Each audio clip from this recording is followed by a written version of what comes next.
for these sanctions. Would, incidentally, for the 9 years that Israel tried with three successive prosecutors to blackmail, harass, and sting them to prevent them from taking these actions. Ree Brody, we thank you very much for being with us. Veteran war crimes prosecutor, board member of Dawn, the nonprofit which has filed the communication with the ICC prosecutor over the role of U.S. officials, Biden, Blinken, and Austin, in supporting Israeli war crimes in Gaza. That does it for our show. Democracy Now! Is produced with Renee Faust, Mike Burke, Dina Guzder, Messiah Rhodes, Nermeen Sheikh, Maria Tarasena, Tammy Warnoff, Tarina Nadura, Anjali Khamet, Sam Alcoff, Taymari Astudillo, John Hamilton, Robbie Karen, Hani Masood, Hannah Ilias. Our executive director is Julie Crosby. Special thanks to Becca Staley, John Randolph, Paul Powell, Mike DeFilippo, Miguel Noguera. I'm Amy Goodman with Juan Gonzalez for another edition of Democracy Now!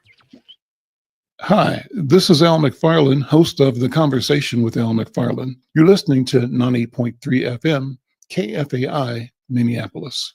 The viewpoints expressed in this program are the opinions of the people expressing them and are not necessarily those of Fresh Air Incorporated, its staff, or its board of directors.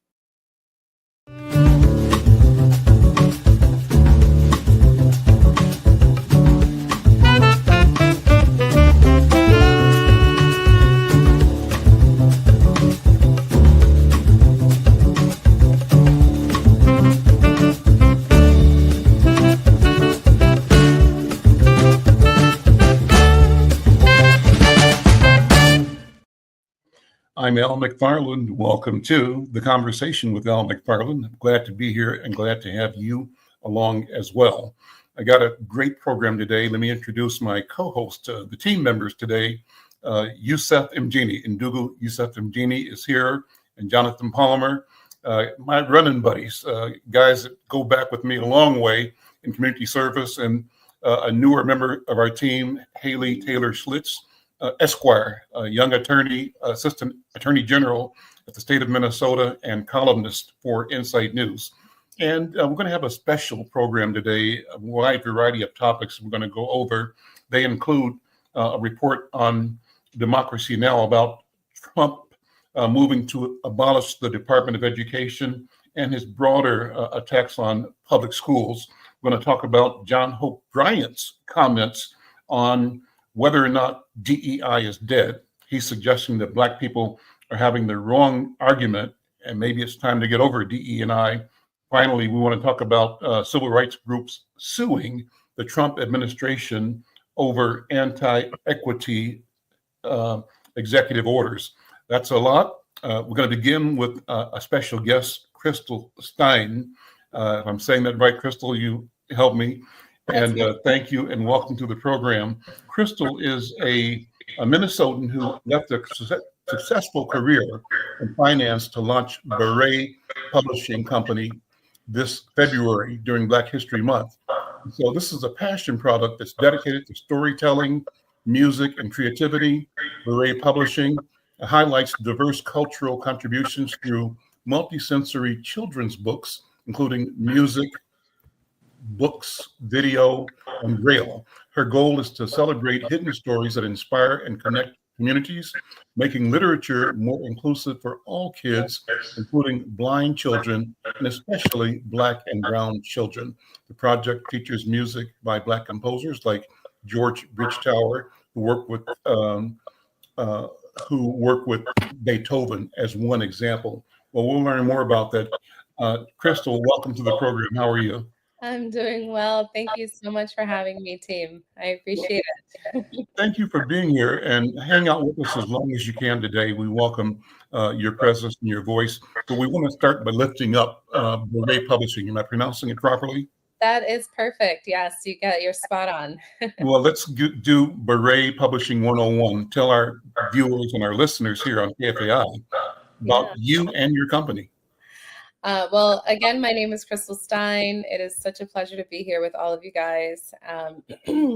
I am actually originally from Queens, New York, and I live in Minnesota with my husband and 2 young children, which is essentially kind of the genesis of where Beret Publishing began.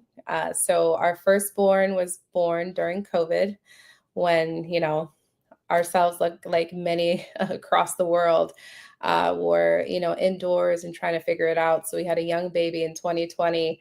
And I myself, having mentioned that I'm from Queens, New York, was born into an immigrant family. So I had a grandmother, my late grandmother. She died shortly after 9/11, came to the United States with a third grade education, and raised myself, my brother. And From some where? Where did your great grandmother come from? St. Vincent. Yeah, small island. Yeah. Okay. St. Vincent and the Okay. Grenadines. Okay. And yeah, so she gave us everything that she could, right? She wasn't able to write on her own. I was the young one who had to fill out all the documents and sign everything. She could only sign documents with an X. So I know that she poured everything and all into us, which I was able to transform into a beautiful career, which I'm certainly grateful for, having the better part of the last 2 decades refining and rising to what I would describe as the top of the mountain, only to find that in 2020, when we were all kind of forced to a space of silence and focus and intrinsic kind of self-awareness, and especially for those of you who are parents or to be parents, or an aunt or uncle to some degree with children that you're close to, really taking a look at how you can be the best version of yourself for these little people who are truly the future. And so that for me was when the pull started to kind of tug away at me, and that, I was reminded of that young girl in Queens. And, as a new mom, I was giving my children everything, or my son at the time. I didn't have 2 at the time, but, Beethoven, Chevalier, Chopin, all the things that I didn't have as a young person. But it made me take pause, because I was wondering, where were the people that looked like me? Where were the brown, the Black people? Where was the representation? Because there is no way that we have these juggernauts, and not to take away from their incredible contributions to art and to the world as it's been shaped today. But who else was there? So I started to pull that thread, and Beret just essentially poured out. Yeah. Phenomenal. Do we have images, Jared, of your book or any of your titles yet? I'm not sure if we do, to share or to show. I have some here. Let's try to sell some books.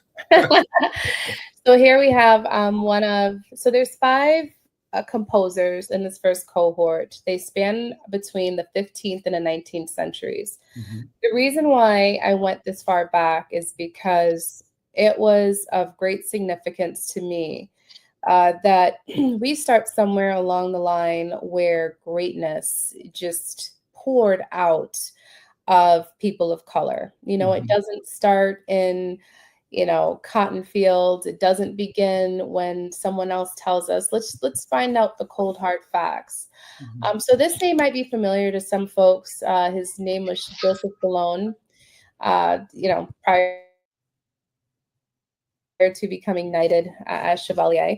And a few key things about all of my books in this collection.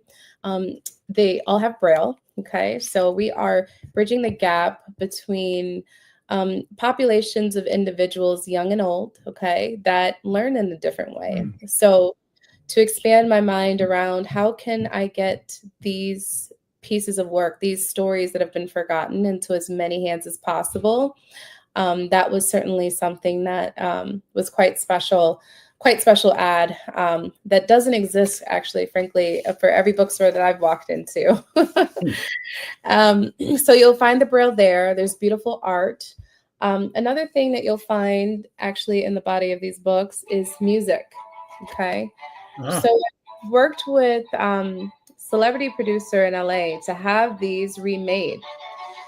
And oftentimes, when going back this far, you'll find that a lot of these composers had many of their life's work destroyed. So like the Napoleons of the world, would hold burnings. I mean, we're talking about real life history here, burnings, and saying to these people, folks will never know your name. They'll never know what you contributed to society. And it's simply because of who they were, but it's not true. You know, you see pockets of individuals trying to bring stories back to life. So with Beret, I am honing in on that focus and being hyper laser focused on a succinct way of getting those names out. And it's starting with children's literacy.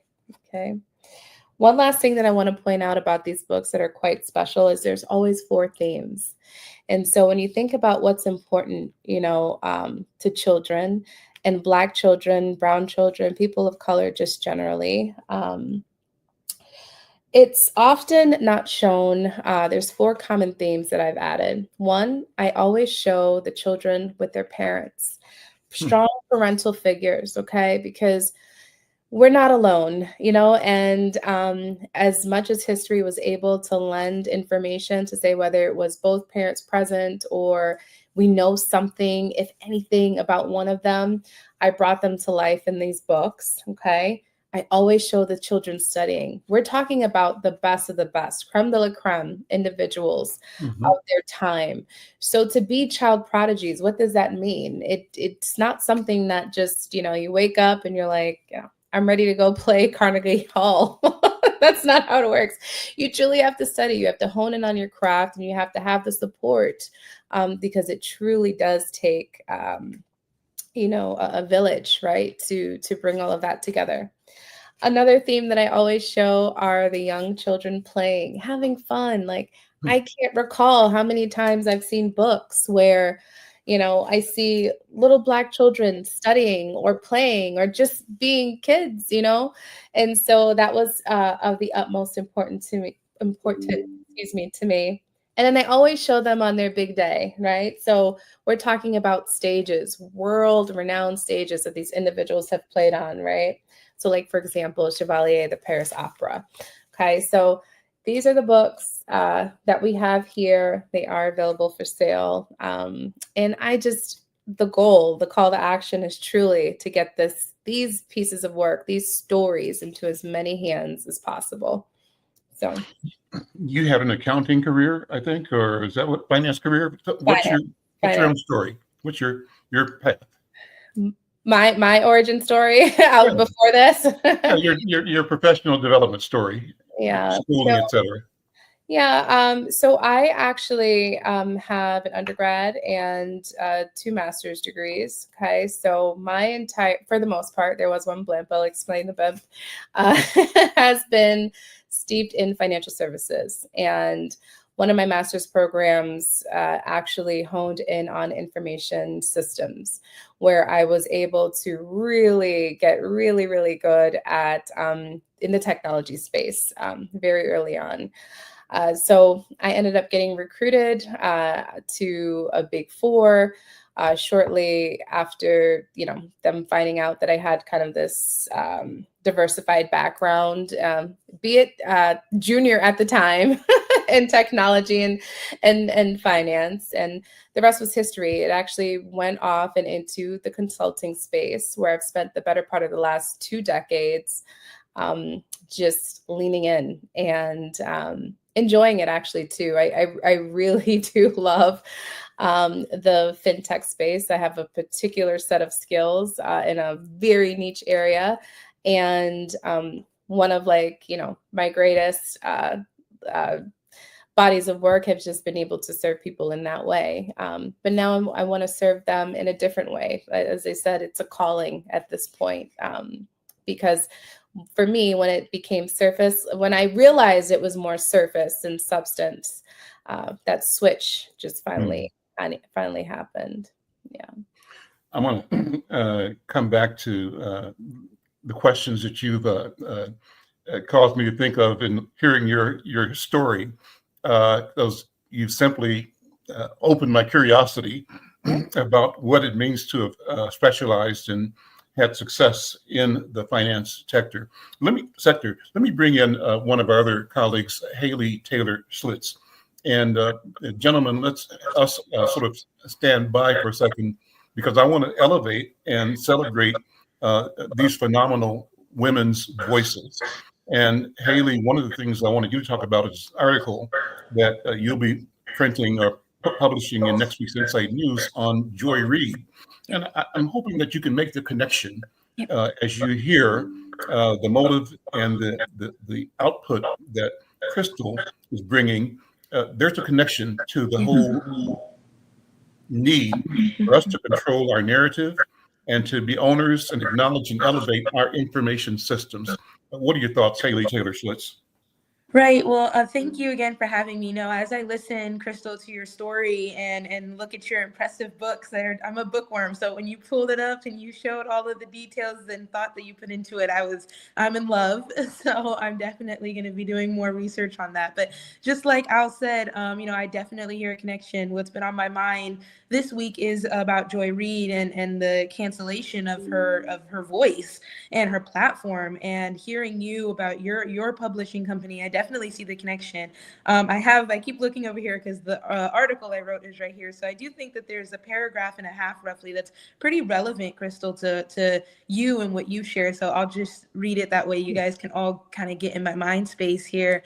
This paragraph and a half says, Joy Reid's show may be gone, but our power isn't. We still have the ability to determine where we place our attention, our money, and our influence. So if we're truly upset about MSNBC's decision, let's do more than just talk about it. Let's stop giving these networks our loyalty when they have made it clear that our voices are only welcome when it's convenient for them. Let's commit to supporting the Black-owned and independent media outlets that are fighting every day to ensure our stories are told, not just in moments of crisis, but always. So I love that. I see that's where I see the direct link.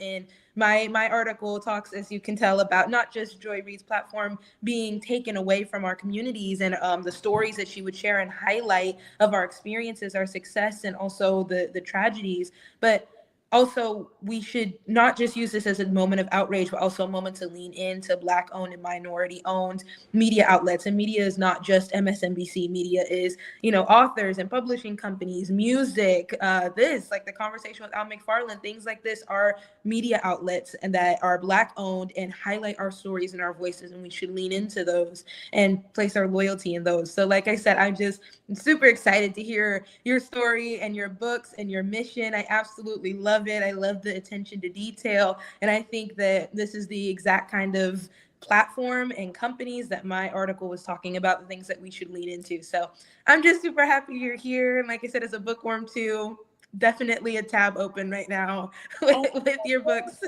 I love that, Haley. Okay, so there's, as you know, I'm listening to you, speak, and thank you so much for sharing that too, because it's very spot on. And you know what I carry with me? I chat with, folks, whether they're strangers or friends, and lately in the environments that we've been exposed to, just largely as a country, the message that I continue to extend is like, it's important to observe and not absorb. Okay, because we have a lot of work to do, and if we're distracted, if we are, so sensationalized that we can't actually get the real work done, so it can usher in those changes that you're describing, then we're operating with what feels like one arm behind our back, right? Yeah. So I appreciate that messaging because it's in line with my way I think it's. Yeah, no, your work and your voice is particularly important right now. This is definitely a time where I feel like a lot of people are absorbing, really taking it to heart what's going on and getting deflated from it. So I think things like your publishing company really just show the resilience of communities since the beginning of time and the success that we've had, because oftentimes, like even as a fifth grade history teacher, what's taught about our minority groups is oftentimes draining for the students, draining for the communities, hearing a lot of the tragedy, which is so important to talk about and discuss because it's shaped and caused where we are now, but also our success has too. So I really love this highlight on the positive elements and including their stage, their journey, their humanity. I love it. Very timely, always timely. I love it. Yeah. So Crystal, you've taken an entrepreneurial path. Why? You know what's funny? Up until now, my husband's like, you if you would have met me a year and a half ago, I'm like, entrepreneur. No. It's not, I would have never described it as my ethos. And actually, I truly wouldn't describe it as my ethos now. I truly feel that I'm just a conduit. frankly, to be as honest as I possibly can, I'm just a channel for these phenomenal voices. I mean, I only showed you Chevalier. We're talking George Bridgetower. He was, a child prodigy who played alongside Beethoven. He was so incredibly talented. Beethoven himself dedicated what is still considered today as the most complex piece of violin ever written. And he dedicated it to George. Well, they had a falling out over a woman. George refused to apologize.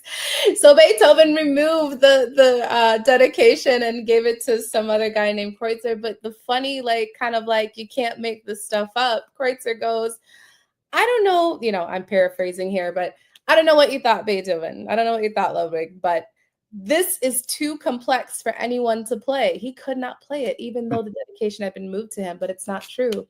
Because George could, right? So we're talking, juggernauts. Listen, the work that's happening is tectonic.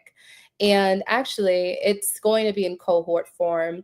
I started with Black Voices. We are going to be hitting cultures all over the world, partnering with thought leaders to make sure that we get their voices right as each collection drops, okay? There's going to be, cartoons that are modern in the sense that makes the tie and the historical significance to what actually happened in the 15th, 16th, 17th, 18th, 19th century, wherever they're living, okay? But so, yeah, I wouldn't say an entrepreneur. It doesn't feel that way to me. I just feel like I have to be the voice at this point because that sounds like you're saying it just feels natural. Yeah. And from my point of view, natural is entrepreneurial. I owning the connections that we create between us and for us, and our ability to do business with each other and with the world. Yeah. Let me bring my communications master, Ndugu Yusef Mgeni. We've talked on a couple of things. Number one, this particular specific work that Crystal is bringing to the market, and Haley's commentary on the systematic derailing of Black voices in white spaces. Yusef, you and I go back forever, talking about the need for the emergence and the permanence of Black institutions and Black media in particular. What are your thoughts and feelings, Yusef? Well, the internet is exploding with commentary about Joy Reid's dismissal, Alex Wagner's dismissal, and it appears that MSNBC is terminating the contracts of most of their employees of color.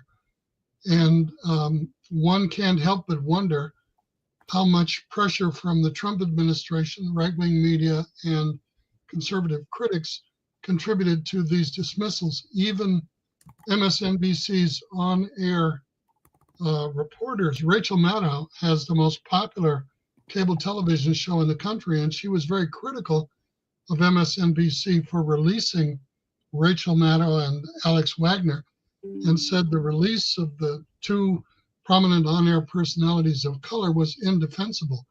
And I think she was absolutely correct. We've also seen recent attempts by the new leadership in the FCC to try and crack down on any disagreements with the Trump agenda by way of the media. And what we have, Al, is the making of a constitutional crisis coming out of the White House. Jonathan, jump in.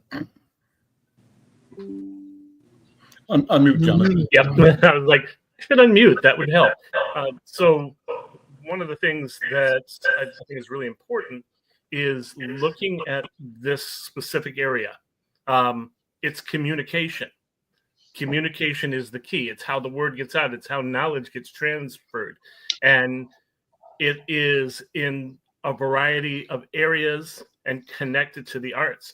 You have the people who are leaving. Lester Holt is leaving. I mean, some people are leaving in protest. Some people are leaving because they've been dismissed.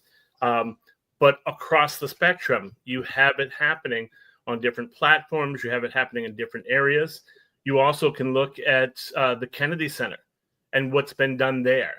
I got a Morehouse brother who works there, and it's just, I'm praying for him every day and checking in on him because it is atrocious. And for them to just take that over and the reaction has been people are canceling their shows. Issa Rae canceled her shows.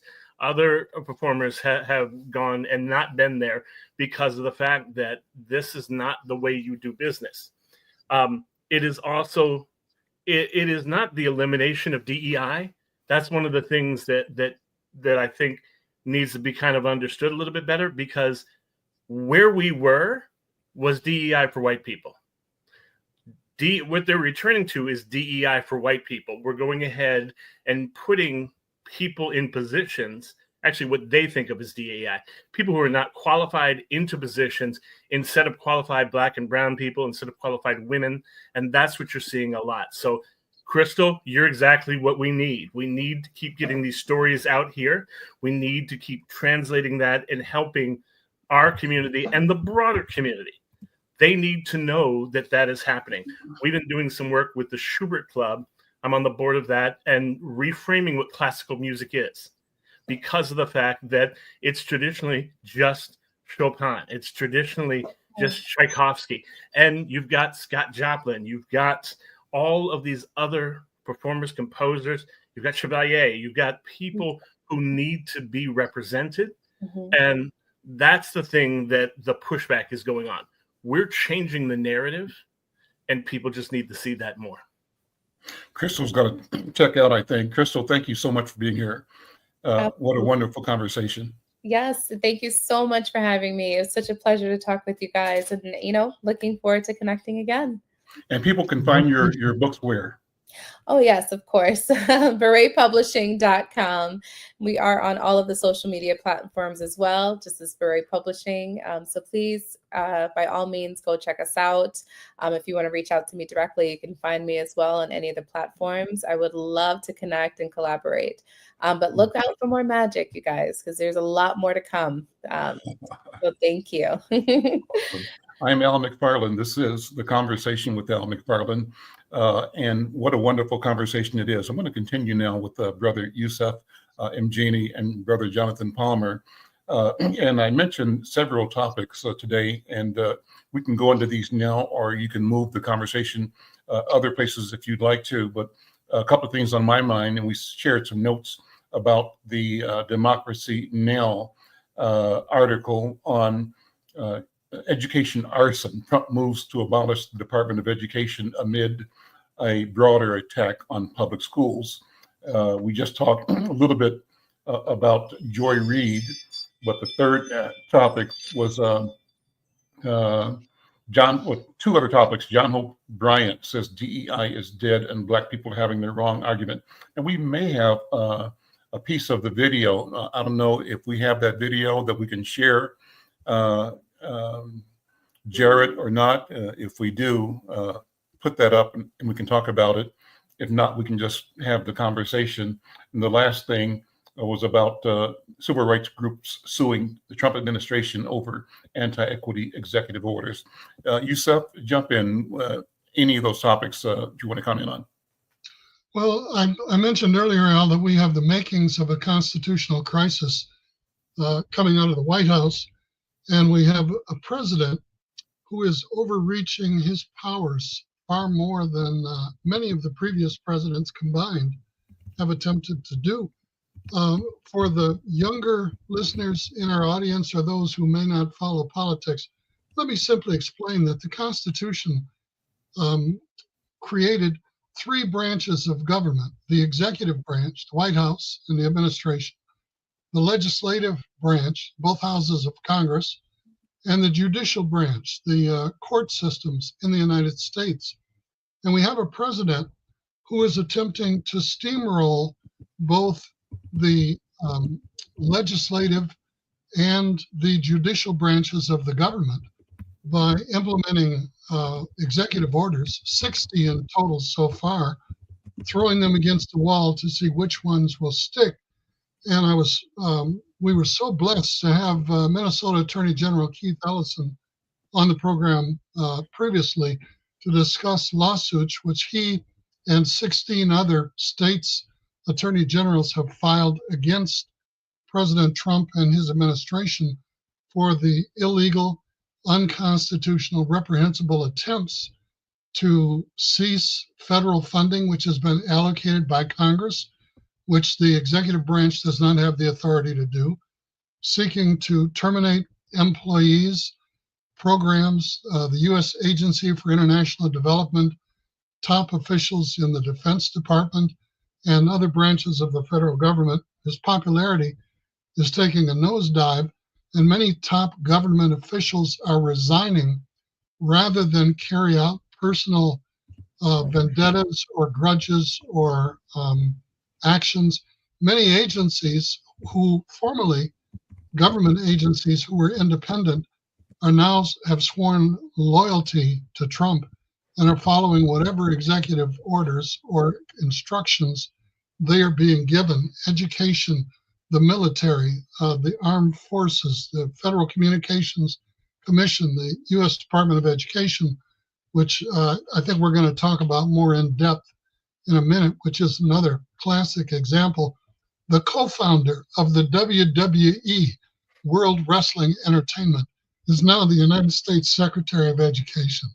She's a conservative Republican philanthropist, got no background in education, and Trump has publicly announced his plans to dismantle the U.S. Department of Education. Now, in truth, the U.S. Department of Education only provides 7 cents out of every dollar in public education or charter schools, which are also public education. But his attempts to dismantle the education department are not only going to hurt traditional public schools, but charter schools, which have been the darlings of the GOP, the Republican Party, since their inception right here in St. Paul, Minnesota, okay, under Governor Rudy Perpich and Mayor, who was the little guy from West 7th Street, Jonathan, whose name I can't remember, who went to RAP and is now the head of the faculty at Hamline University, was more worried about what the Pioneer Press was going to say about him in the morning than what historians are going to say 50 years from now.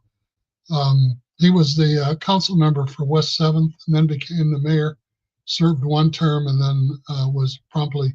Jim Scheibel. Jim Scheibel, thank you, Al, was given his walking papers. Jim Scheibel was the mayor. Kerman Gaines was the superintendent. And they created a charter school over on the east side, okay? The very first charter school in the country with Rudy Perpich's blessing, fresh back from Austria. But so we've got all this action taking place. We've got 2.2 million federal non-military workers being told that they could resign, that their jobs were not certain, that they would be paid and would receive benefits through the end of September with money that he does not have at his disposal. And the shakeup at the Defense Department over the weekend, where the brother who had 40 years of military war preparation experience was summarily dismissed. And we're seeing this throughout the federal bureaucracy. The nonprofit community is reeling because he wants to get rid of National Public Radio. He wants to get rid of the Public Broadcasting Service. He wants to prevent historically Black colleges and universities from teaching Black history, okay? And he believes that anything that has anything to do with race is going to make white people feel uncomfortable, and therefore it should be banned. More than 6,200 books were banned in institutions of higher education, public schools, and libraries over the last 2 years, okay? 6,200 books, the lion's share of which were books dealing with race. And anything that has even smells like race is considered critical race theory, which 90% of the people attacking it cannot adequately define or explain. Now, what's the constitutional crisis? We have a president who's trying to make decisions summarily and independently of both the legislative and the judicial branch. He's fired immigration judges. 14 immigration judges lost their jobs. You know what the backload is for immigration cases in the United States? 2 million cases backed up, and he's firing judges. He's firing people who were appointed by Biden, who were appointed by Barack Obama. And here's the kicker. He's appointed more appellate court judges than any other president in history. and only 1% of the cases that are heard in federal appeals court go to the Supreme Court, which is now stacked 6-3 in favor of our national crash test dummy. I'm sorry, our president and our assistant president, Elon Musk, the richest man on the planet. Isn't it the other way around? Which I think it's a shared responsibility, okay, and a shared definition. Elon Musk is accused of writing most of the executive orders that the president is signing and tossing against the wall to see which ones will stick. Now, our president is a master of distraction. He's hired the co-author of Project 2025 as one of his cabinet officers, okay? He has hired a man, it would be a disservice to call him a right-wing, extreme right-wing extremist. This man is to the right of Attila the Hun, and he is now the deputy director of the Federal Bureau of Investigation, okay? He wants to fire all of the FBI agents who were involved in doing research on the January 6th interruption. Set aside the fact that he pardoned summarily 1,600 people who were serving up to 23 years in prison for their role in the January 6th insurrection. One of the Proud Boys was arrested yesterday in Washington, D.C., who was pardoned, who had a 22-year prison sentence. You can't make this stuff up. Okay, it is absolutely unbelievable. And one of the cases filed by the AGs appears to be headed for the Supreme Court. And many of the appointees who have halted or put a stop to some of the president's executive orders are Republicans who were appointed to the bench by Donald Trump during his first term.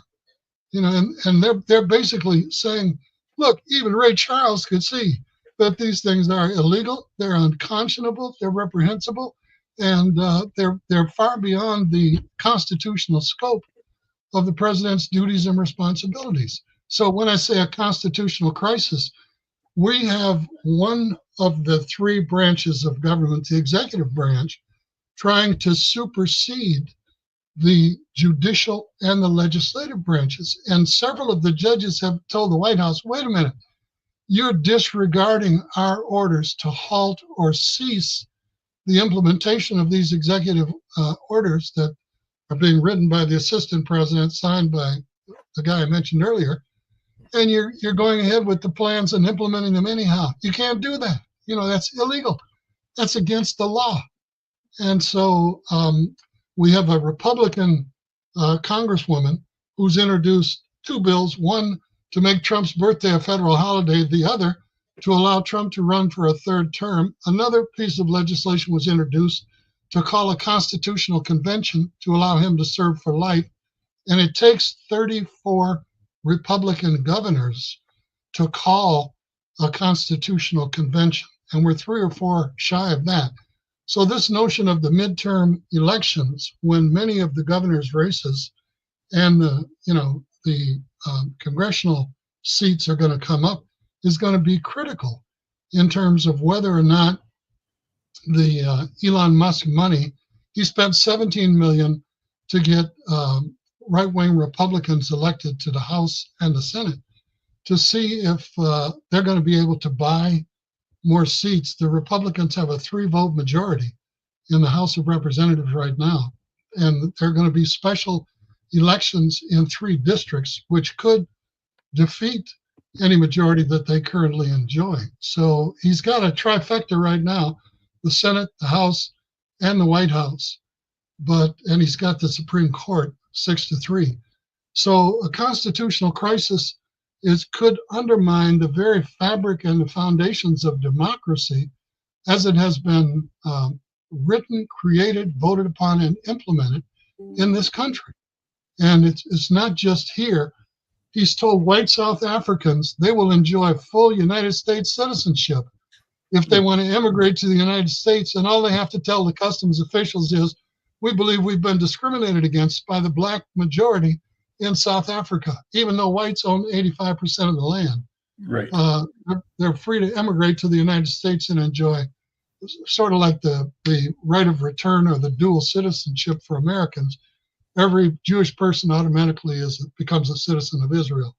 And Trump, seeing that, and he said on the campaign trail that this may have been the last election that white people would be able to win in the United States. And he wants to buttress. We've seen different groups of people. Eastern Europeans for hundreds of years were not considered white people until the birth rate in the majority white population in this country began to decline. And they had to continue to add. Now they've added East Indians, they've added Asians, they've added people who were never considered white throughout history, who now have magically, paid the price of the ticket for emigrating to the United States. And the price is anti-blackness. Right. They had to subscribe to the theory of white supremacy. James Baldwin wrote an essay called "The Price of the Ticket," and I would beg people to read it because it is so prescient, so true. So we've got all this mess going on, and a lot of people are distracted. A lot of people are getting worn out. They're tired, of all the bad news, of all the executive orders, and they've thrown up their hands and they just say, "Look, I don't know what to do." Well, the NAACP has three tenets: education, advocacy, and litigation. And again, kudos to Minnesota Attorney General Keith Ellison and the other 16 states attorney generals who are legally contesting these actions, not only to dismantle the Department of Education on citizenship birthright, on the elimination of DEI, on the banning of anything that even smells like it's 1/364th black. I mean, we're black to the definitions they had of what constitutes a Negro in Louisiana, during slavery. If you had 1/364th drop of blood in your body, you were considered a Negro. And that's the approach they're taking to anything that is pro-black or that encourages black people to take pride in our history, our legacy, our resilience, and the very fabric of our culture. And let me jump in, Yusef. This is the conversation with Al McFarlane. I'm Al McFarlane. Thank you for listening. That was the voice of Ndugu Yusef Mgeni. Also hosting today with me, Jonathan Palmer. Jonathan, before I have you come in, let me share one of the information pieces that we have. This is an article by Stacy Brown, who is the national correspondent for the Black Press of America, NNPA, Newswire. And he writes, this is an article last week, that the Legal Defense Fund and Lambda Legal filed a federal lawsuit challenging 3 executive orders issued by President Donald Trump. According to the groups, the orders threaten rights and ability of organizations to provide vital social and health services. The lawsuit, the National Urban League v. Trump, was filed in the U.S. District Court in the District of Columbia. It claims that the orders violate the First and Fifth Amendments by targeting diversity, equity, inclusion, accessibility, DEIA programs, and transgender rights. So the organizations involved, National Urban League, National Fair Housing Alliance, AIDS Foundation of Chicago, argue that the orders severely limit organizations' ability to provide critical services such as HIV treatment, fair housing support, and employment assistance. These restrictions, they say, disproportionately harm people of color, women, LGBTQ plus individuals, people with disabilities, and those living with HIV. So the orders in question that he signed on January 20 and 21 are Executive Order number 14151, ends radical, quote unquote, radical and wasteful DEI programs and preferencing. Number 2, Order number 14168, quote, defending women from gender ideology extremism and restoring biological truth to the federal government. And then number 3, Order number 14173, quote, ending illegal discrimination and restoring merit-based opportunity. Well, we know where all that's going. Jonathan, what are your thoughts? What's your comments? And what do we need to know first, and what do we need to do secondly? Well, first, let me. I'm smiling a little bit because that second order, where he went ahead and declared that people were the gender they were assigned at conception, meant that everybody is actually now female. At conception, biologically, everybody is female, and the male differentiates over time. So essentially, he just went ahead and declared everybody female. That speaks to the point of this administration. They have no idea what they're doing.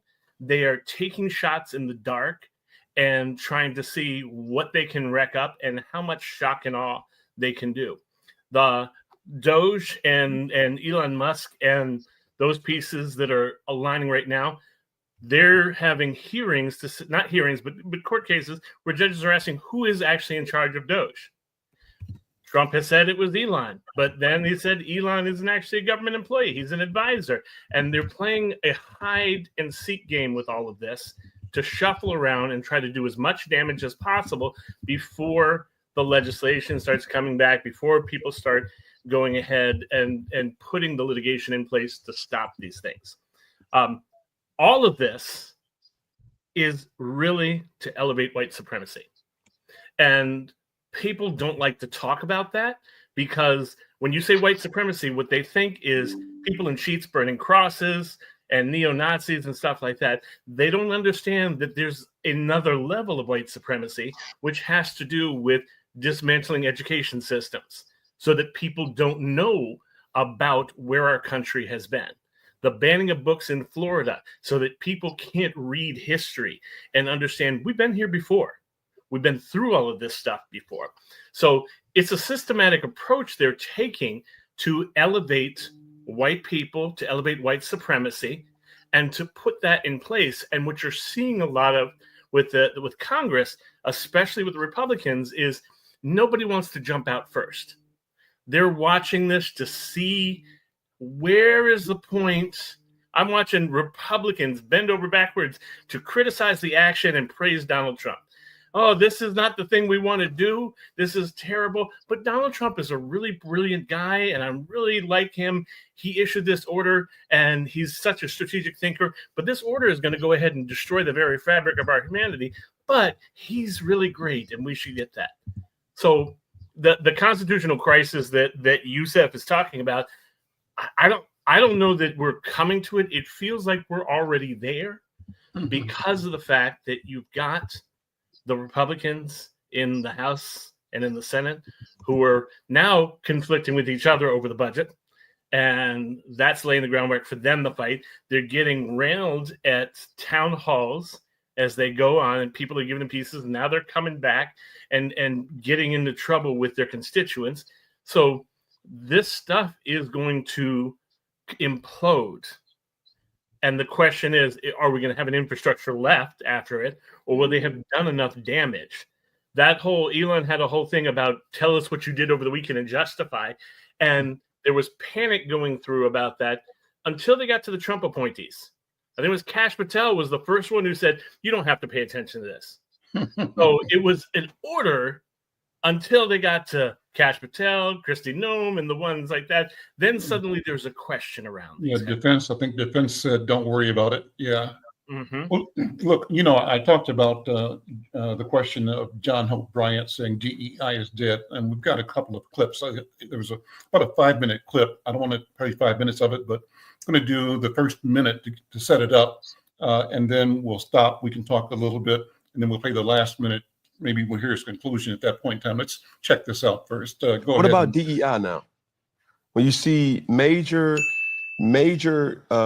companies, Fortune 500 companies taking hits and some taking gains because of diversity, equity, and inclusion. And some would say like, yo, we going AI. I don't want to feel obligated to do certain things, but for the certain people who have been oppressed, suppressed, and forgotten, we need our jobs. We need equal rights. What's your stance on that? I don't care about DE&I. I've said in op-eds in Time Magazine, Black Enterprise, and Fortune, you want to kill it, kill it. It's already been weaponized. It's been made political and emotional, and it's dead. DE&I as a program is effectively dead. I don't care about DE&I. I love diversity. And I love math because it doesn't have an opinion. And God has a sense of humor. Right. So for the first time in history, this country cannot succeed without all of us. Let's break it there. Let's stop there, Jared, and maybe scroll towards the end. Maybe there's a conclusion we can hear. But Yusef, what do you think? Jonathan, what do you think? Well, DEI was a broken promise, Al. And then we can, yeah. DEI was a broken promise without any accountability. After George Floyd's murder, billions of dollars were committed to dealing with racial injustice, social justice, access to resources, access to opportunity.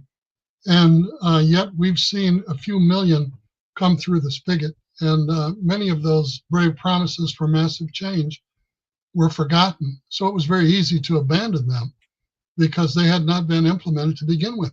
Who has been the major beneficiary of diversity, equity, and inclusion programs? White women, okay?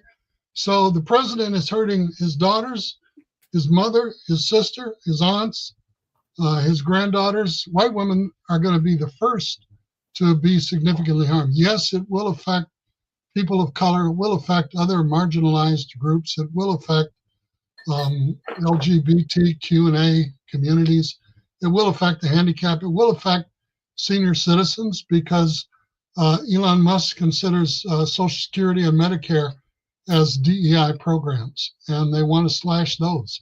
Yusef, but is it maybe a question of the veil being lifted and the administration, the Christian nationalist white philosophy finally revealing itself for what it is and saying we don't have to play the semantics and we're telling you who we are and that's just the way it is. Jonathan, what do you think? Unmute, Jonathan. I'm sorry. I think it's definitely the veil being lifted and it revealing what has been there all along. Mm-hmm. I'm going to disagree, though, with John. I don't think DEI is dead. I think these programs may be pulled back.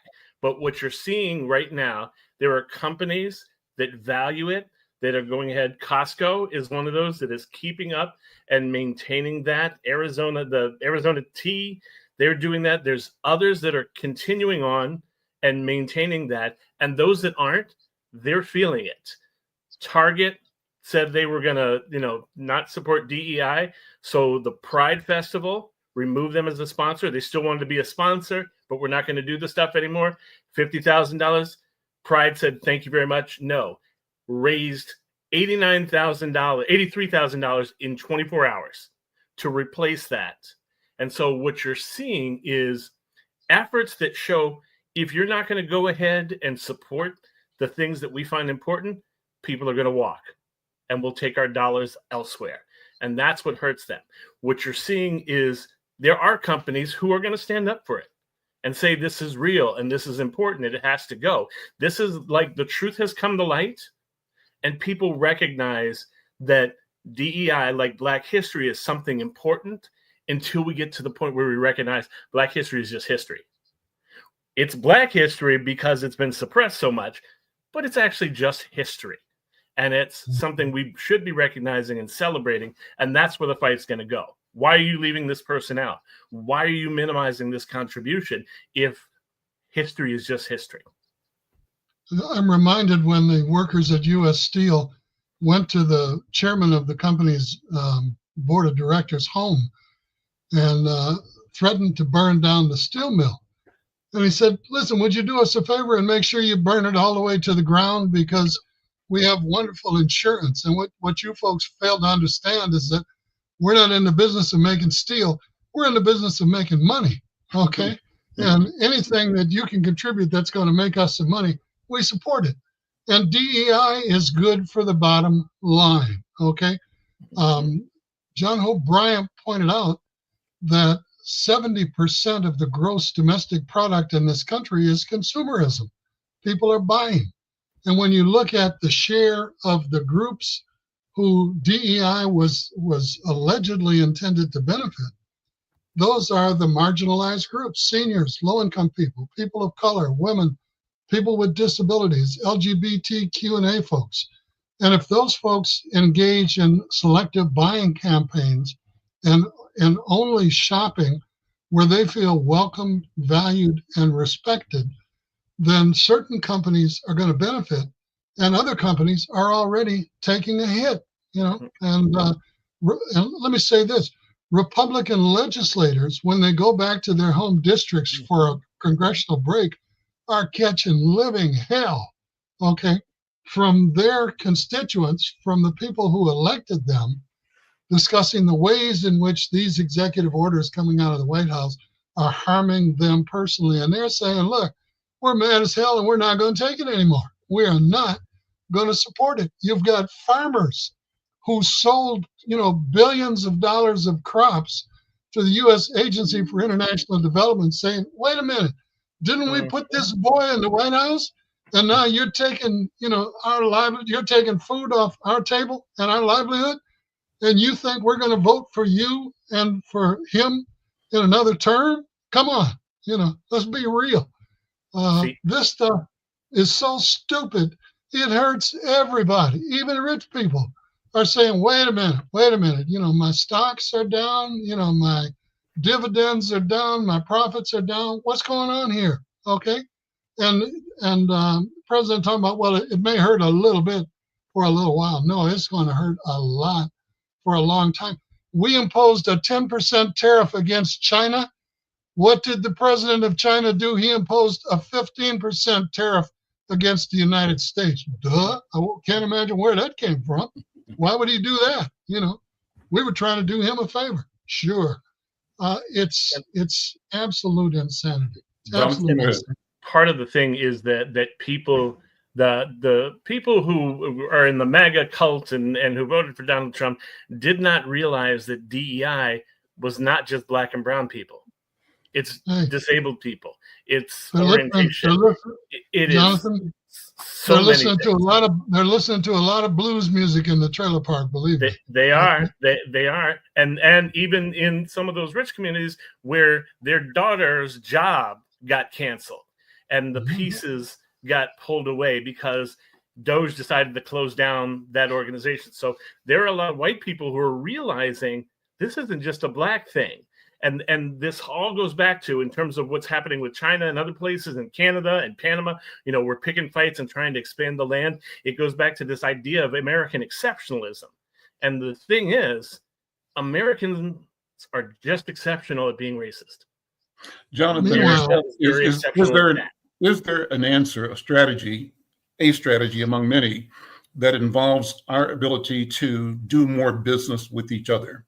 One of the things that has been talked about over the past month is a FUBU month, For Us By Us month, where we, with intention and publicly, find ways to spend money with Black businesses. We try to both identify, highlight, and grow the economies that we originate and that support us. And the extension of that is what can happen between Black people on a global scale, because the problem is not just here. It's a problem of the internationalization of supremacist collecting of power. Is there a strategy that is global that we should be about? We've got 30 seconds. Yusef, you first. Well, I think we need to do selective buying and shop where we feel welcome, valued, respected, and where we get high quality service. Brothers, we've got to stop it right there. We're out of time. Thank you so much. I'm Al McFarlane. This is The Conversation with Al McFarlane. We will see you next time. Take care. Stay.